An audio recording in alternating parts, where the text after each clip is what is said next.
Woohoo! It's another year. Well, it is down under at the moment.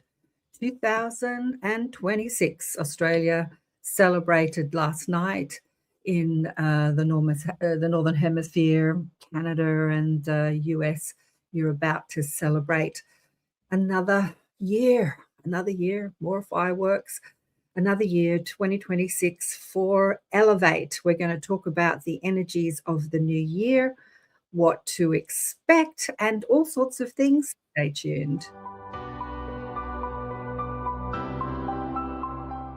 Welcome to Elevate, the awareness shift, waking the quantum self. I'm KAren Swain, your host, and you're listening on the United Public Radio Network and the UFO Paranormal Radio Network on 107.7 and 105.3 FM, syndicated radio all over the world. G'day, and welcome to another show on the United Public Radio Network, Elevate. Hey, Kristin.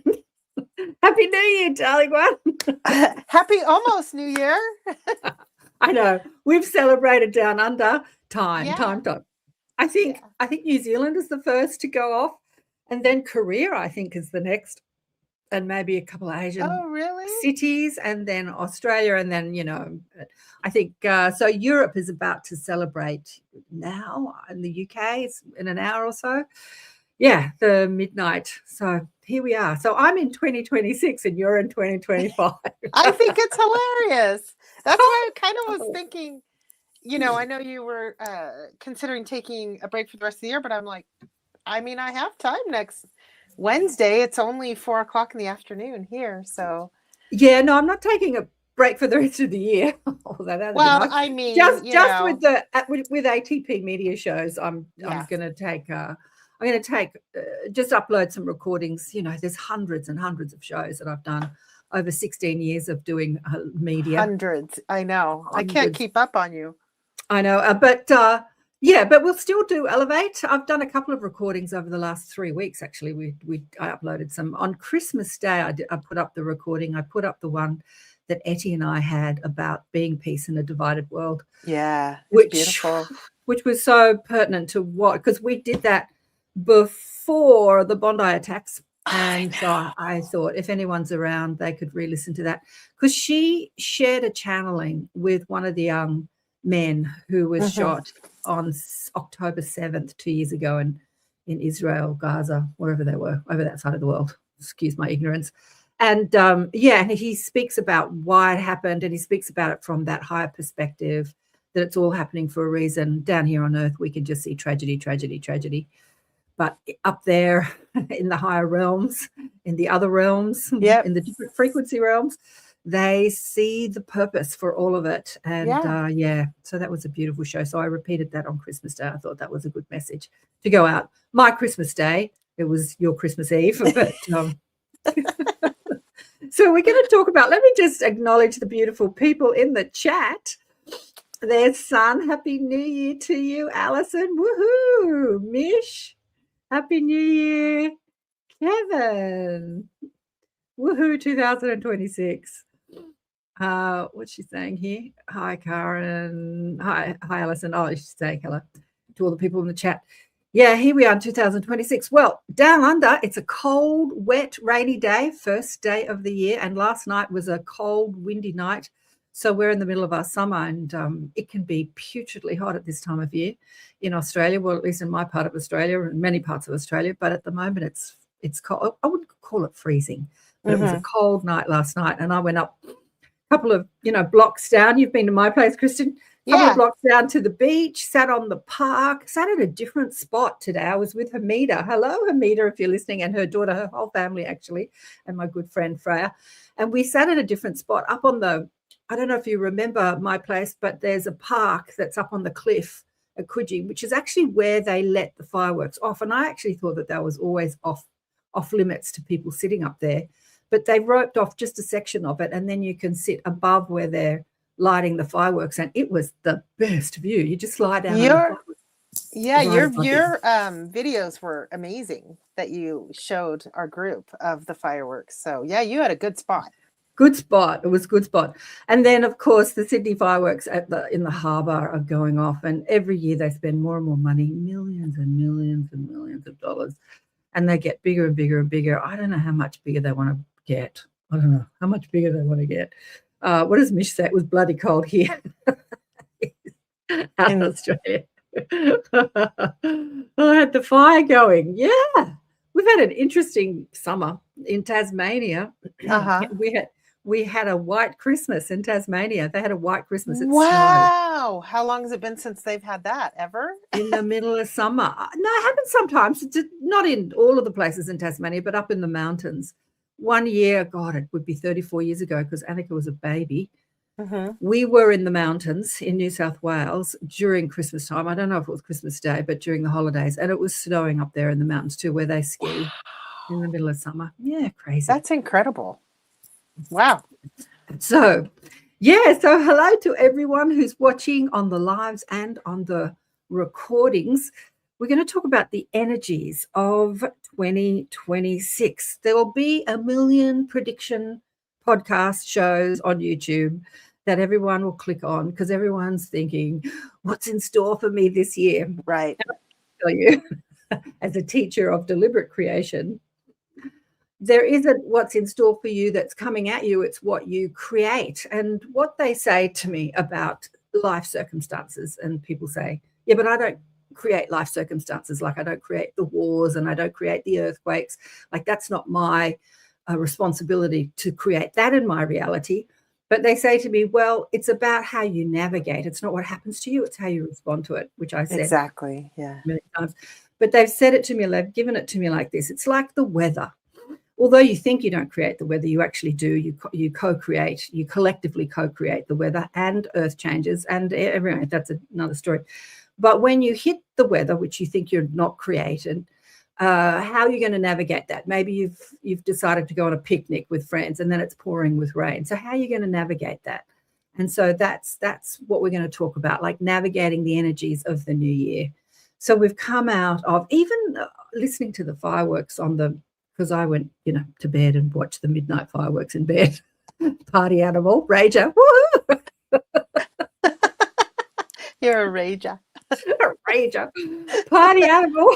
And even the guy on television was saying, aren't we pleased to have 2025 done with? And I'm like, really? Is that the sentiment? Is that the sentiment out there in the collective, like on the mainstream, the ABC, the Australian Broadcasting Commission? That's what he thinks, like he's pleased to have, has 2025 been a terrible year for everybody? Let me know in the comments, and either on the live comments or oh, Lordy, love Mother Nature keeping us on our toes. Oh, that's, what are you saying here? 16 degrees here, warmer than usual. Oh, they're talking about the weather in the chat. Yeah. Yeah, what about for you, Kristin? Has 2025 been a disruptive, challenging year for you? Well, I don't know that it's necessarily more challenging or not than any other years. I think that's I'll tell you about my personal experience, but I think that's kind of the collective, like we joke about it and we're sarcastic about it, but then it can become what everybody really is thinking. But politically, yeah, it was very strange. I've had a challenging year, but I created it because I made choices to step into new things that are coming to fruition now that I've been creating. And, it's the contraction before the birthing. And so things have been tight for me. But so, yeah, 2025 has been challenging. But why does it have to end and then something new starts? Let's just continue the flow of what I'm creating. And so I don't know. I think the collective, I think we love to joke about it. But also I've started following a lot more accounts that say hey, in case you've missed it, this is the good news from last week. And it shares about how, some of the sea turtles aren't endangered anymore. And have you been seeing the pictures of narwhals everywhere? There's all this beautiful news too. So do I want to get rid of that for 2025? No. Yeah. So it's kind of like, I remember you said this when I did that interview with you a year and a half ago or so. You know, the miracles and the changes are the shift from fear to love. Yeah. Right. Yeah. 2.5 years, whenever that was. It's the shift Yeah. from fear to love. Yeah, And exactly. I'd rather not live in that kind of fear. I'd rather, live in love. So exactly. It's all a matter of perspective, isn't it? Mhm. And a couple of the comments here, 2025, very challenging, but learned a lot, Alison said. Not a terrible year. It has been a learning one for me as well. So, so as we bump up against the contrasts, the traumas, we learn a lot. Mhm. Well, numerologically, 2025 on a global scale was a 9-year, and 9 is always about change, disruption, evolution, finishings, endings, finishing something, and a 2026 globally is a 1-year, 10-year, or 1 year, which is about new beginnings. But of course, that doesn't apply to every single person on the planet, but it's how your energy bumps up against that energy. A lot of people, when they think about new beginnings, often think, oh, I'm going to start something new and it's going to be so great and it's going to be so successful. But when you think about new beginnings, when you think about planting a seed, oh, I'm going to sneeze. Hang on. Sneeze coming. Hang on. Oh. Bless you. Not coming out. When you think about planting a seed and you put a seed in the ground and water it and nurture it, it doesn't sprout immediately. And I think that that's very much the energy of a 1 year. You might have brilliant ideas that you might want to implement, but the fruition of it, or the success of it, or the growth of it doesn't happen in the first year. It's about planting the seeds that you'll reap the rewards of later in the year, later in the 9-year cycle, later in the decade. But as we're coming out of a 2025 year, a year of evolution, the 9 energy is very much about collective energy, humanity at large, and disruption. For me, it's a classic year, because we're still, for the first half of the year, we're still integrating the energies of the year before. And the guides have always given me the analogy of this life that we're living here on Earth is about the contrast and how we grow from the contrast. And as we're shifting from one system, one yuga, one era to another, in order to move into a new cycle or move into a new system or a new way of living on Earth, we have to break down the old. And they gave me the analogy because I used to, design and decorate houses, And they said, if you're renovating a house, there's a lot of disruption before you build the new. Even if you just paint a room, you've got to put all the furniture in the middle, so you can't actually use the room until you finish painting, and then you can put it all back. They used that analogy for me over and over again.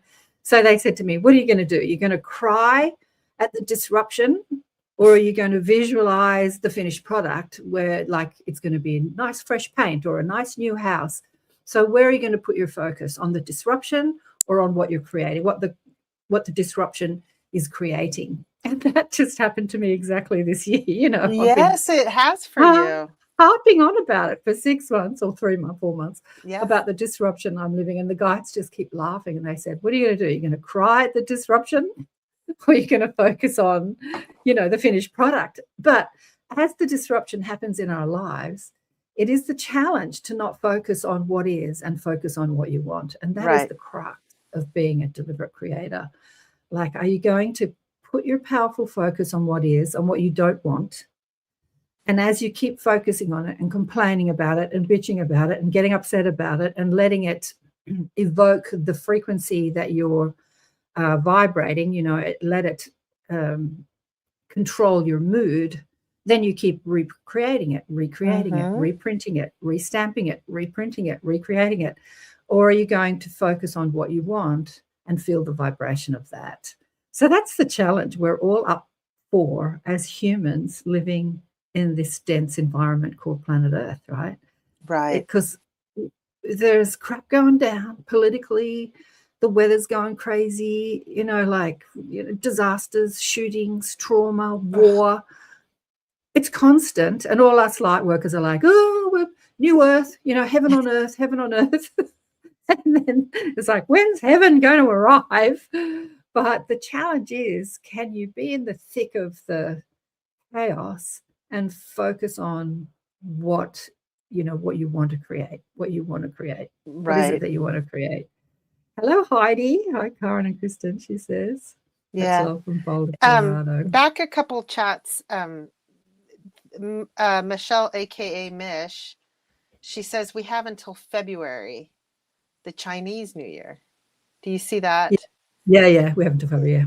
Yeah, and I've thought about that because they've also been talking, even though it was a 9-year and it happened to be Year of the Snake, which is year of shedding and things like that, shedding the skins and letting it go. A lot of people interpreted it that way.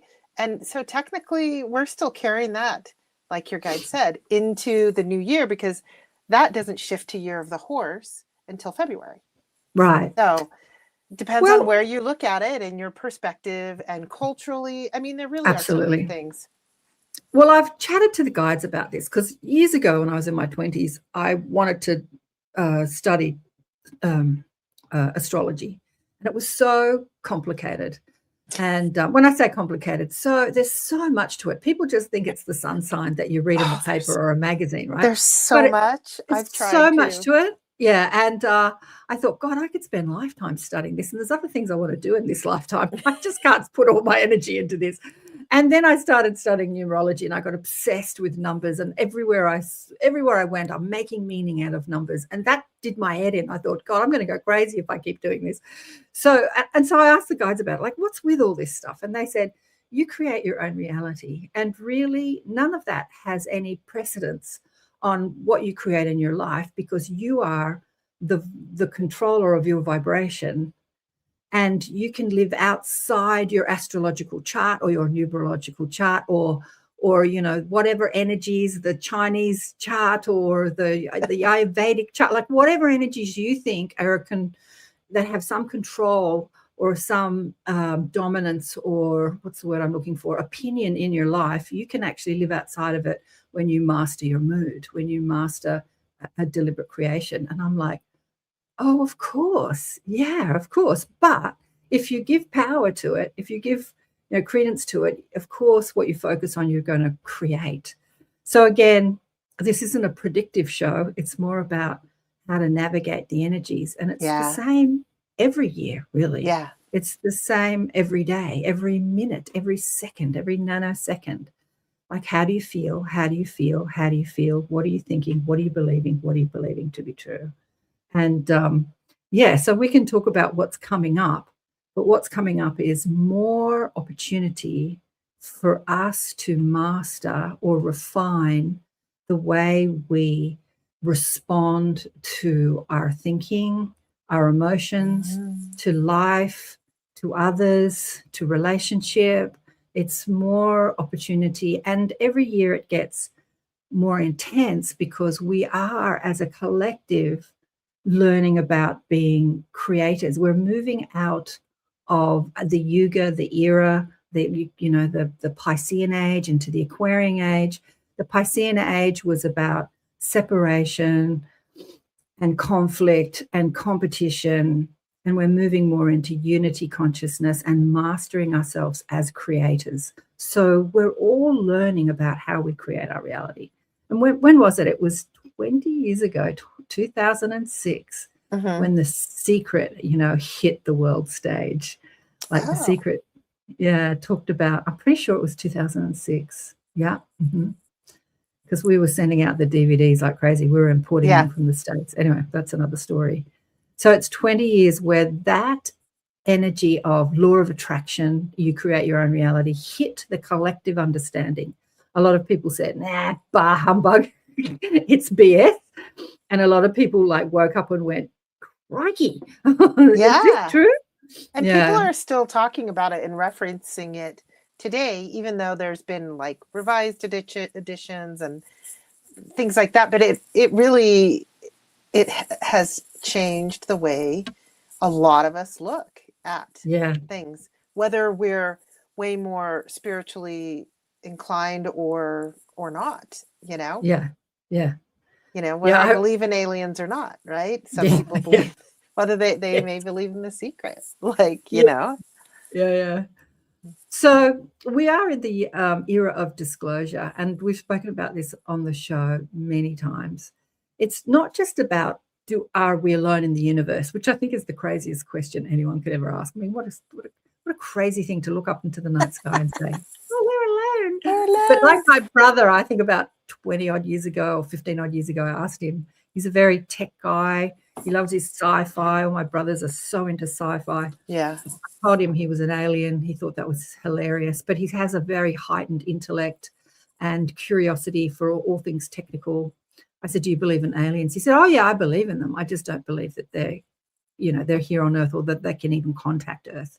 So that might be a consensus that's a lot in the collective, that they believe in them, but we're, hundreds of thousands of light years away from life in the cosmos. There's no way that they could contact us, thinking that they have the same tech as we do, which is, I think, is hilarious. Right. But so a lot of people think that. So it's not just about disclosure that we're alone in the universe, but disclosure of who we are, like who we are as creators. Like last year, actually, it was at the end of 2023 when the telepathy tapes hit the world stage. And we've been digesting through the collective mind the reality of telepathy and psychic abilities. Yeah.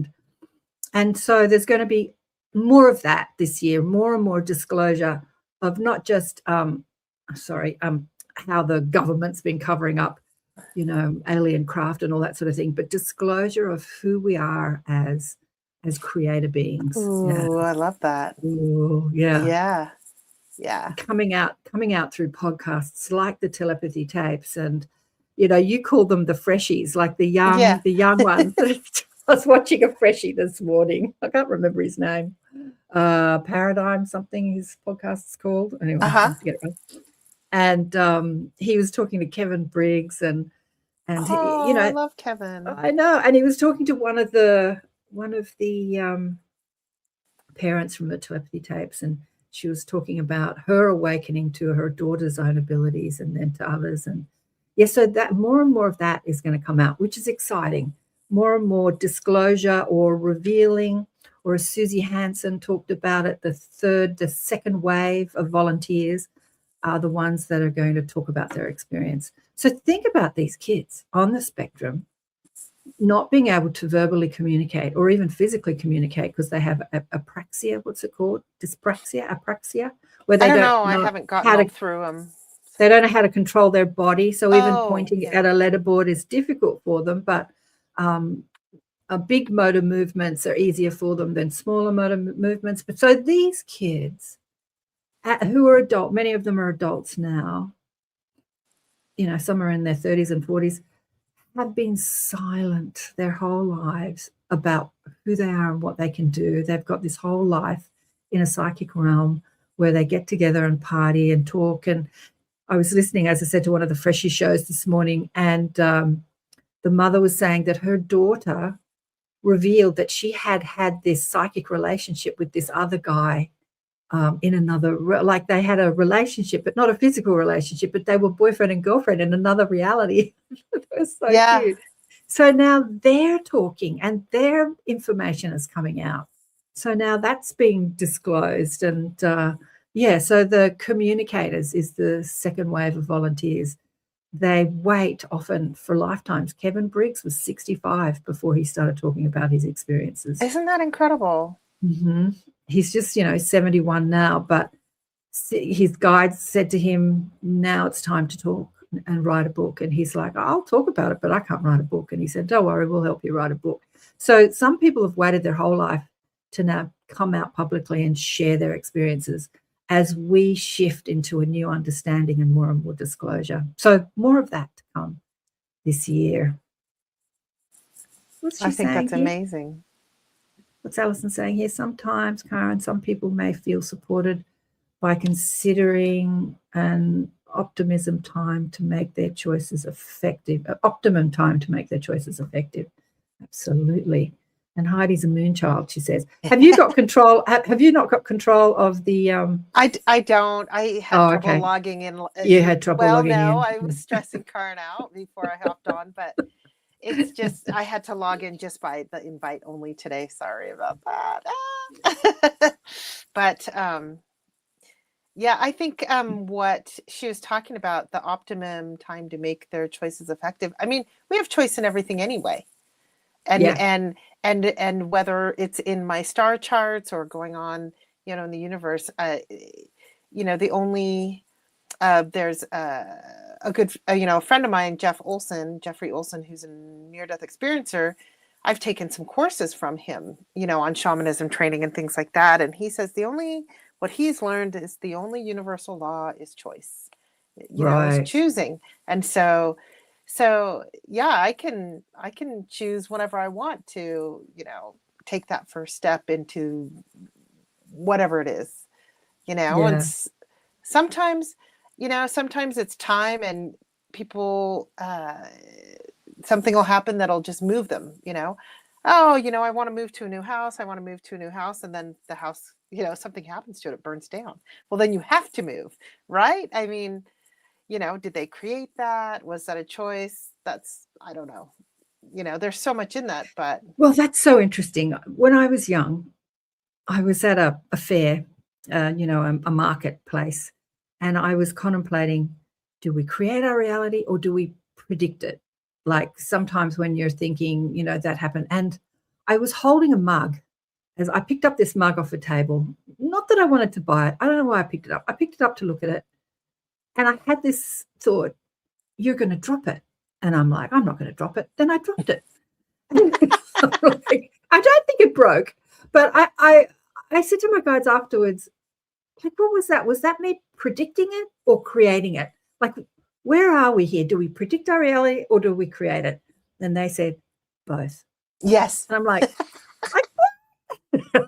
well, so you're reminding me of one of my favorite scenes in The Matrix. I love it when the Oracle is on screen, in the films The Matrix. And I think it's in the first film where she goes, don't worry about it. And he's like, what? And she's like, you're going to knock that vase over. And he knocks the vase over. And then she ends the scene or conversation by going, what's really going to make you nuts is, did you knock it over because I said it, or were you going to knock it over anyway? Like, I'm paraphrasing because I don't remember the quote exactly, but and then in the end, Karen, does it matter? Does it matter? It's both. And does it matter? How much does it matter? That's what I ponder on all the time right now.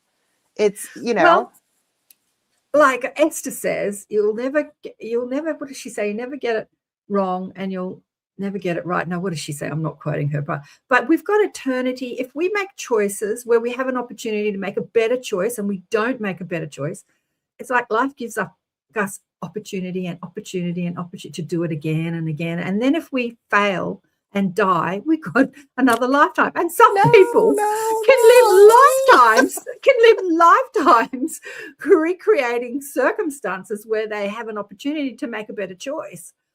And lifetimes.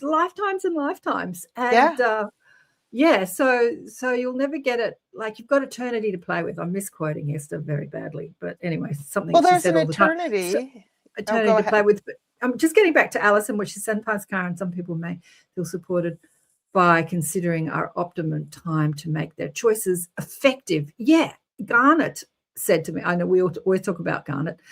Garnet said to me when he brought out his books, because he was in his 60s or 50s, he might have been in his 50s, corporate lawyer, led his whole life as a muggle, for a better word. Someone used that word the other day. As a normal person, a non sort of miraculous person, a spiritual person, a mortal human, asking a million questions and not having the answers given to him. And then in his 50s, his spirit guide turns up, and then, whoa, 5 books later and all these adventures later.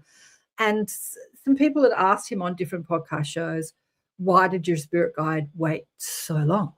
And he said, well, I asked Albert that, Albert being his spirit guide, and he said, because humanity was not ready for what we had to share before that. And even when he started sharing it, how many years ago? 15 years ago now, Kristin? Something like that, yeah. That feels about right. I don't know, but not quite 20, but yeah. Humanity at large was still not ready for it, but there was a critical mass. There was enough people tuned into that vibration who were ready for it. And that's only expanding. So, the awareness, the expansion of awareness of consciousness is just expanding. So there's obviously more of that happening this year, and then the next year, and the next year, and it'll keep going, the expansion. So more podcast shows will come out, and more disclosure, more. And just seeing Kevin on the Freshie show, Kevin's 71 now. And I'm thinking, generations like to listen to their own generations usually. They feel more comfortable. Like I often wondered, are you frozen? I think you are. Or am I freezing? Am I freezing? Or is it you? I don't know. I attract people who are kind of my age group, and younger podcasters attract people. So there's Kevin on the Freshie show, on the Young Guy show. And I was thinking, that's so cool that his message is reaching that generation, because there's lots of us in 50s, 60s, 70s who are sharing amazing stuff that people in their 20s and 30s are not listening to, because they're listening to other stuff, But so I love that that's happening, that people are sharing through, intergenerational. Yeah, it's hello popping in at last. Hello, Shirley. Happy New Year, darling one. Hello. Happy New Year. So what time is it over there? It's what, 3:30? No, 4:30 in the afternoon? It's 4:30 for me, Mountain time, in the afternoon, yeah. And what are you up to tonight? I'm going to go to a friend's house, and there's just going to be 3 of us. And I think these friends of mine, Garrick and Martin, I think we've done this the 3rd year in a row. We just hang out and eat and play games and, party a little bit if we want to. And I don't know. The big New Year's party is just kind of not been my big thing. I'm not a big drinker, and so a big fancy New Year's party, I think on occasion I've had something at my house, but I just keep it mellow. Usually the weather's bad, or it gets foggy, and then people are drinking, so I always just...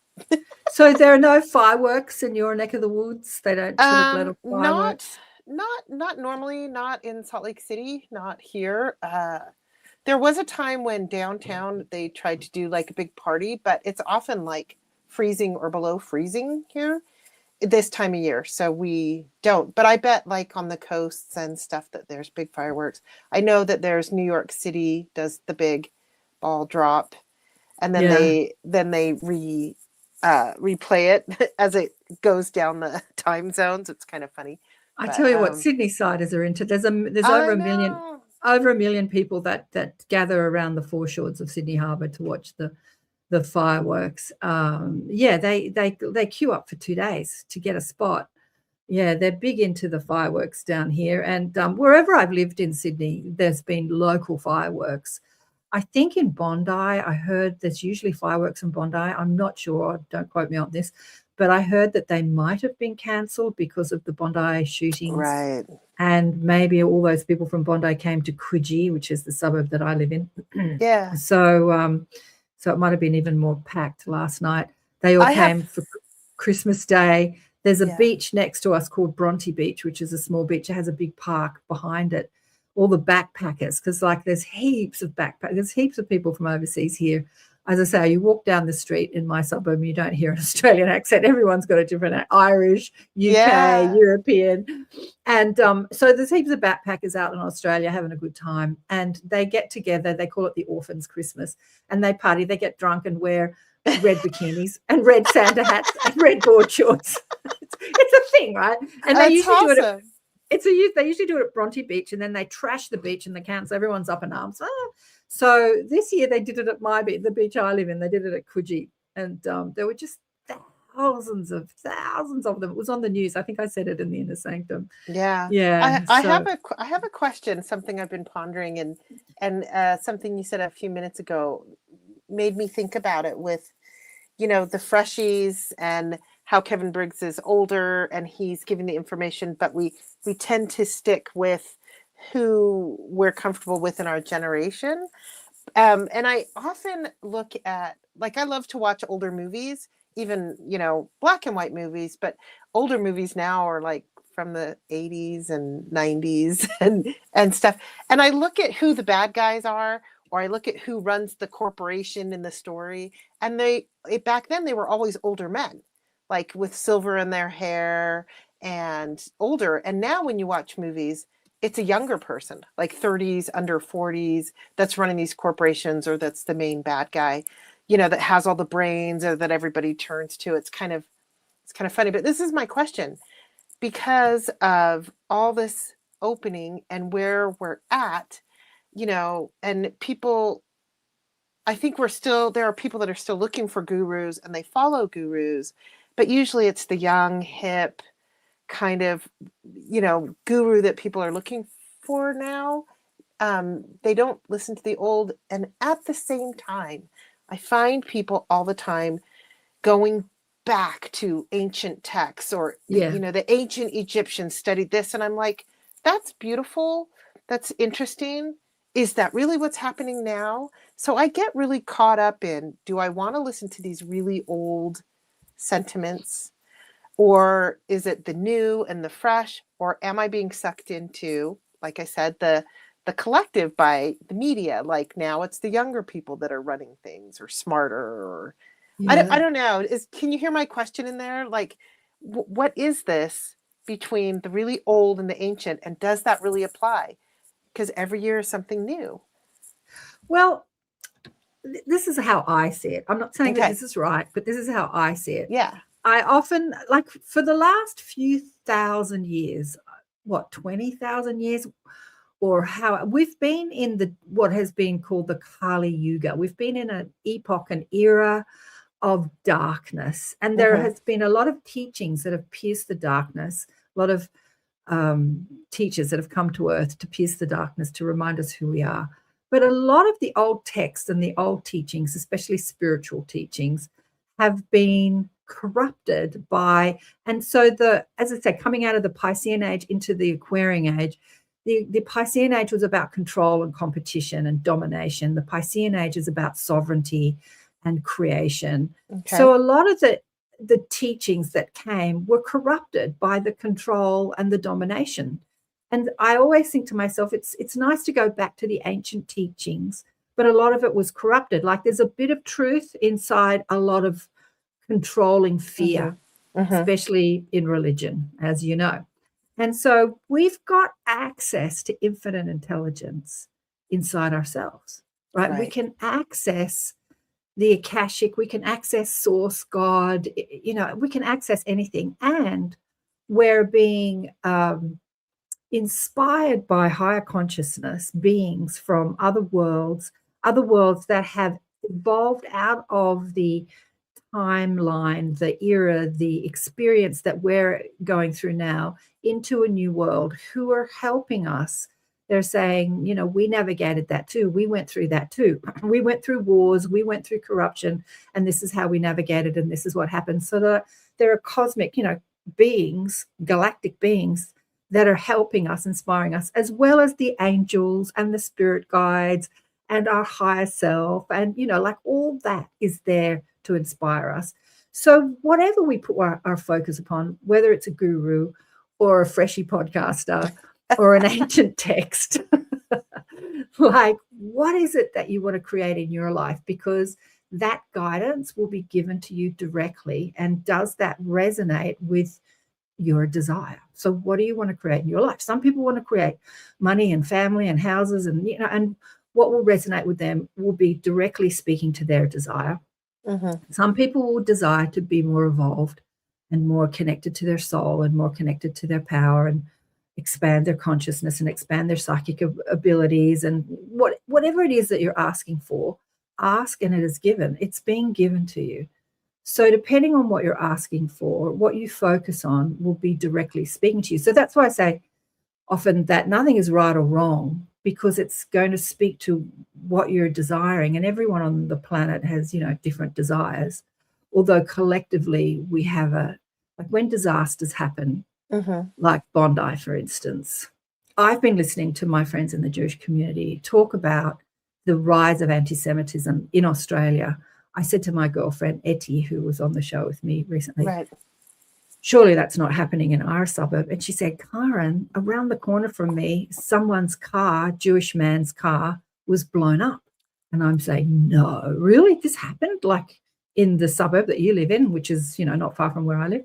She said, yeah, it's happening right now. So collectively, they had been asking for more unity because there had been this rise of anti-Semitism.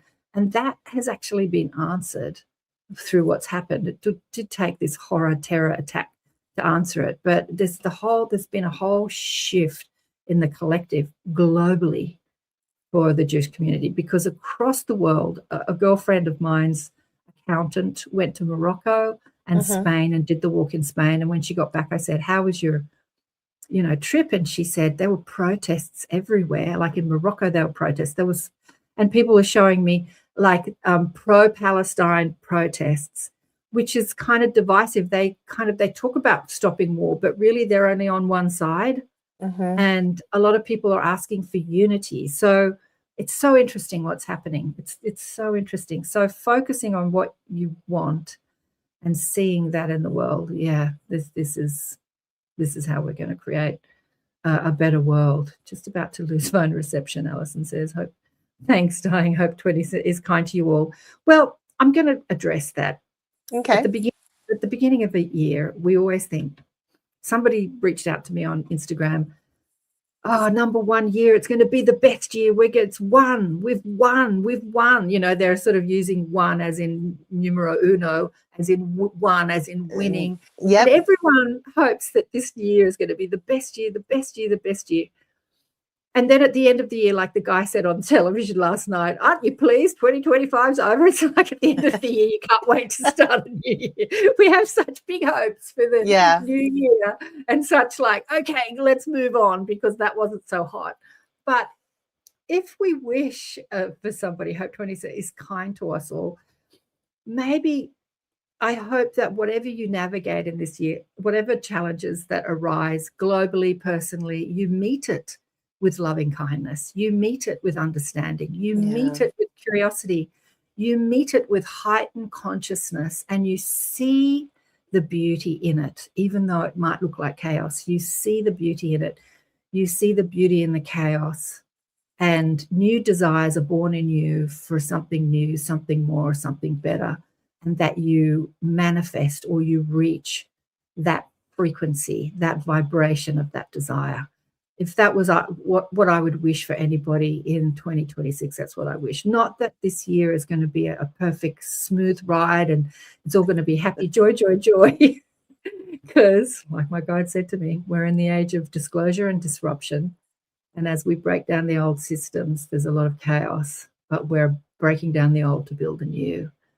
So where are you going to put your focus?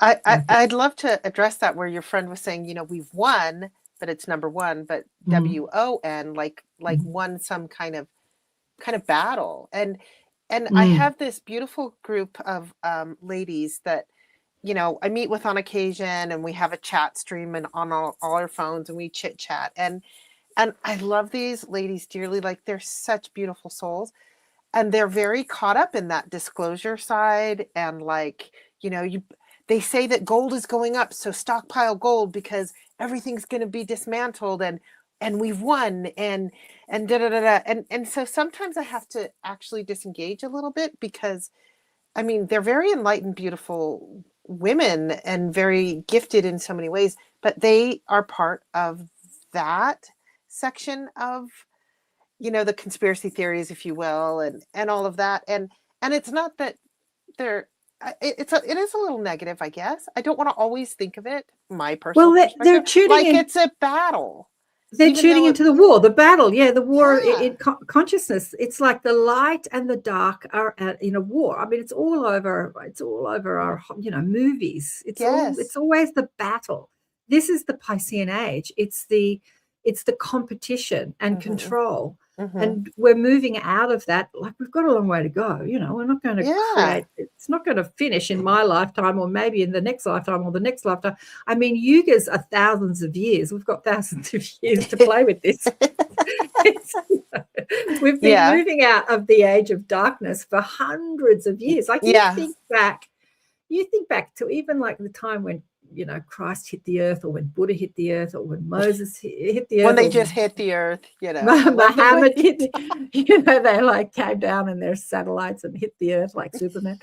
I mean, we were in dark times, right? There was a lot of stuff going. People say that life's challenging now. It's been a lot worse. So we've moved out of the age of darkness, moving in, when I say darkness, the age of competition and control, moving into an age of unity and creation. And where am I going with this?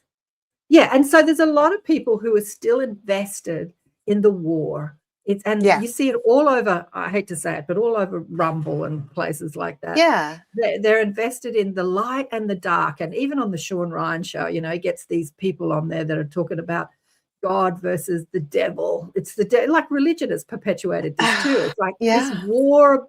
There's the devil, and then there's God or the angels or whoever represents God, and there's this battle going on. Or there's us, the light workers, and the cabal, the deep state, and the Illuminati.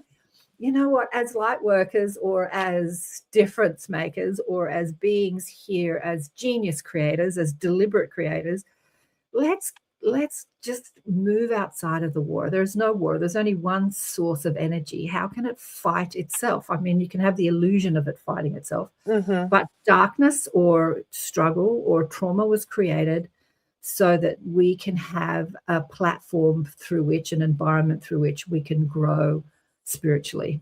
Yeah. And if we stop fighting the darkness and start thanking the darkness, I think I did this on an Elevate show where we talked about gratitude.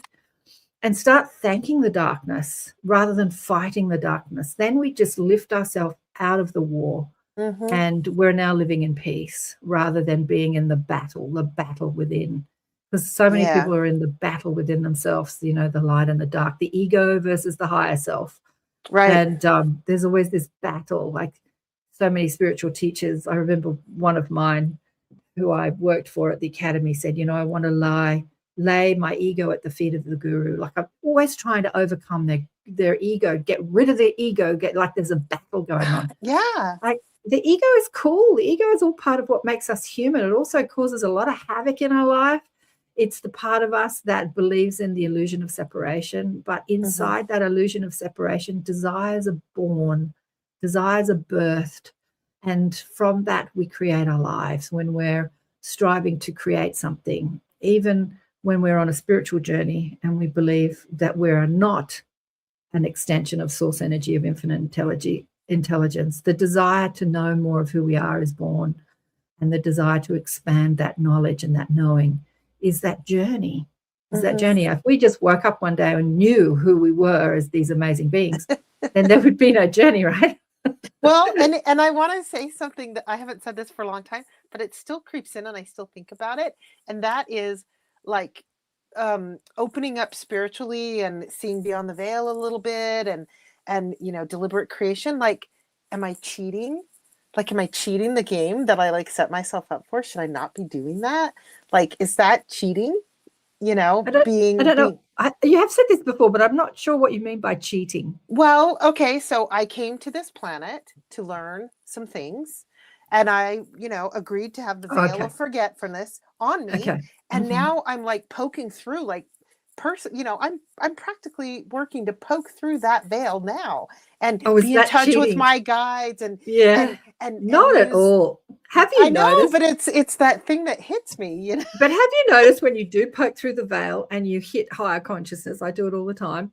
And you get these aha moments like, that's really the meaning to what's happening, that the veil will open and you'll be like in this new reality and new consciousness and new vibration, and then the veil, like somebody slams the curtain shut again, and now you're back in the suffering and the struggle. It's the buzz kill. I was on a high and the buzz kill comes in. Dang it.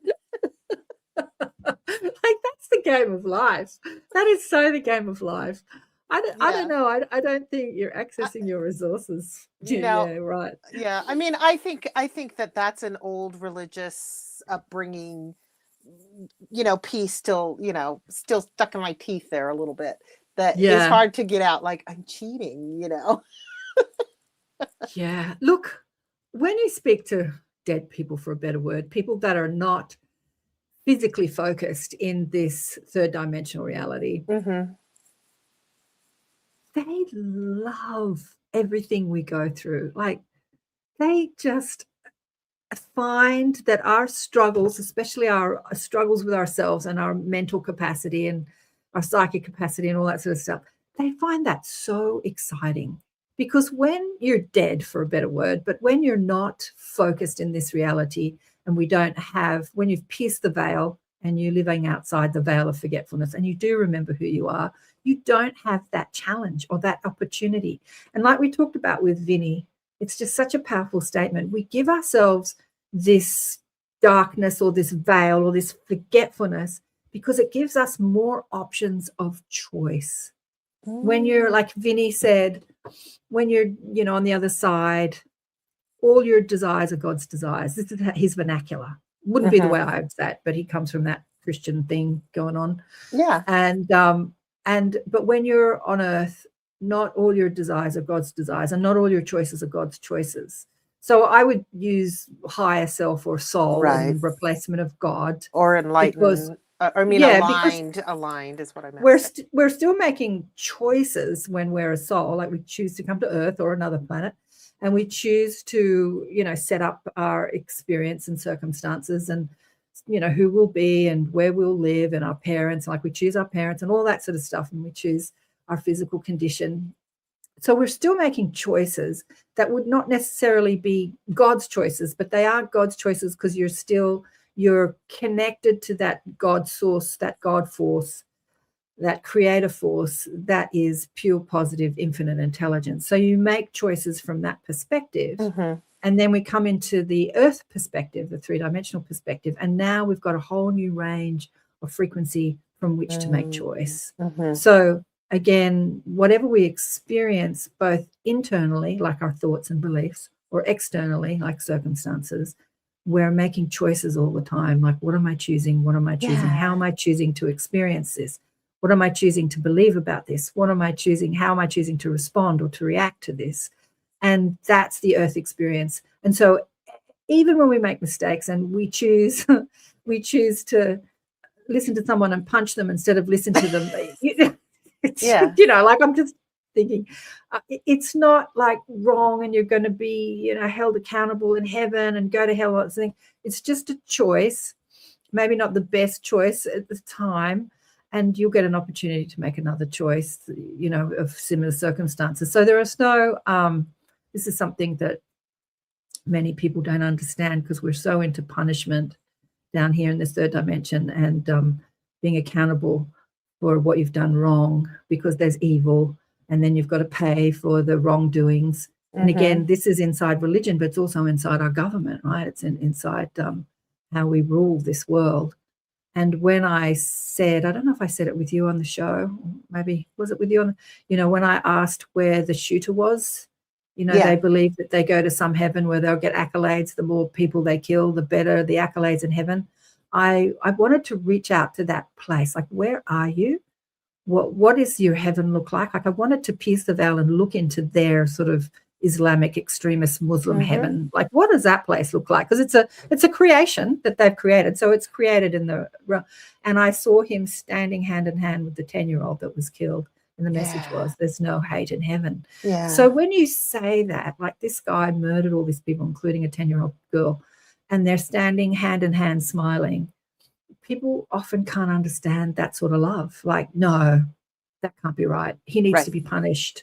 Yeah, the retribution. I mean, we live on a planet of retribution, something, it's still that eye for an eye. That, I was taught that, Jesus came to abolish, but, Were you? Is that what you were taught? Jesus came to abolish? It came to abolish the Mosaic law, which was an eye for an eye, and he taught to love everyone. Right. Yeah. So I do, that's one of those teachings, if I think, about Jesus in those ways that I like. I do want to talk to that thing, like you were speaking a few minutes ago too, about the choice and how we navigate this life. And, sometimes people see everything as black or white, right? Absolutely. And one is totally light and totally dark. And then they're like, oh, it's just not black or white. And I'm just in this gray area. And I was in a course where there was all these meditations and all these things. And during one of these meditations, and somebody was talking about the black and the white, and I just feel like I'm in the gray area. And I had this vision, and I may have shared it with our group before, but if you take white is, in some forms of color theory, like the absence of all color. And black is the presence of all color. So what's in between? It's all the colors of the spectrum. It's not gray. It's everything. So if I'm choosing, whether it's black or white, if I choose something, I'm choosing to live on that color wave for a while in my life. Whether, it's more challenging and I want to be skinny and I decide to go down that challenge of losing weight, right? Or I want to go down that challenge of eating that cake and having my fun, as a silly example, but it could be all our choices in our life day to day to me. And so I've adopted that like, it's not black or white, Kristin. It's not good or bad. It's what color am I choosing today? That's how I see it. Yeah, exactly. Which is a great message to move into 2026. No matter what happens, whether you start new things, like you plant new seeds and you're like eager for them, to grow, get in there. Like when we talk about deliberate creation, the analogy of you order from the menu of life. So the menu of life is life, and your kitchen receives the order and then it cooks up the order. And then it delivers it to you as you're waiting at the restaurant, enjoying your life, like when you're in that place of allowing. So in the analogy of the restaurant, you're with friends or you're alone, but you're sort of relaxed and enjoying life, and then your order is delivered. It's the same with deliberate creation. You don't go into the kitchen and tell the chef how to cook the meal, or you don't plunge your hand into the dirt and start pulling up the seed and like grow. That's interfering in the creative process. So enjoy your life. Like move into the frequency or the vibration of that which you're wanting to happen, even when you're bumping up against what you don't prefer, or seeing on the news or on the internet what you don't prefer. When you see these horrible things happen in the world, like what is it that you would prefer? So every time we experience contrast, we give birth to the opposite of that. So when we see trauma, we ask for peace. When we feel lonely, we ask for love or unity. And when we feel poor, we ask for more abundance. And when we feel sick, we ask for more health. So focusing on that vibration. And that's the choice we're given. The choices we're given. 2026. Yeah, it is another big year. It's not going to be a little sleepy year, that's for sure. Lots happening around disclosure. Lots of people yelling and making noise about disclosure, especially in the government. The government, like more disclosure. Bashar is. I saw a friend this year I hadn't seen for a while. Brad, who used to be in the Inner Sanctum, the Australian guy. Brad, do you remember him? And I do. I wondered about him. He had on his T-shirt 2027. And I'm like, what's happening in 2027? He said, disclosure. I said, where did that information come from? And he said, Bashar. And so that is something that Bashar put out, that there will be, disclosure's already happened. There's lots of people talking about it, but there will be more mass disclosure in 2027. So that'll be interesting. So we're in the lead up to that. So there'll be more and more talk about that, We'll see if that happens in 2027. I still don't think humanity is really ready for that. It's going to be a long time, 100%. Sometimes, you can prepare and you're never really ready. So sometimes it just has to show you up. Yeah. And then we step up to the plate and show up for the game. Yeah, exactly. Exactly. And like I said, planting seeds, a number 1 year, universally, like if you add up your birthday and reduce it to a single number, you'll get your numerological number. Mine's a 9, born on a 9 day and a 9 month and a 9 year. So I'm in a 9 year, every moment of the day. It's crazy. Even my house is a name. My name adds up to 9. My telephone number. Oh, that's amazing. It's crazy. Even when I like things on YouTube or Facebook, usually the number that I'm clicking is adding up to a 9, or the number I'm looking at is adding. It's like crazy.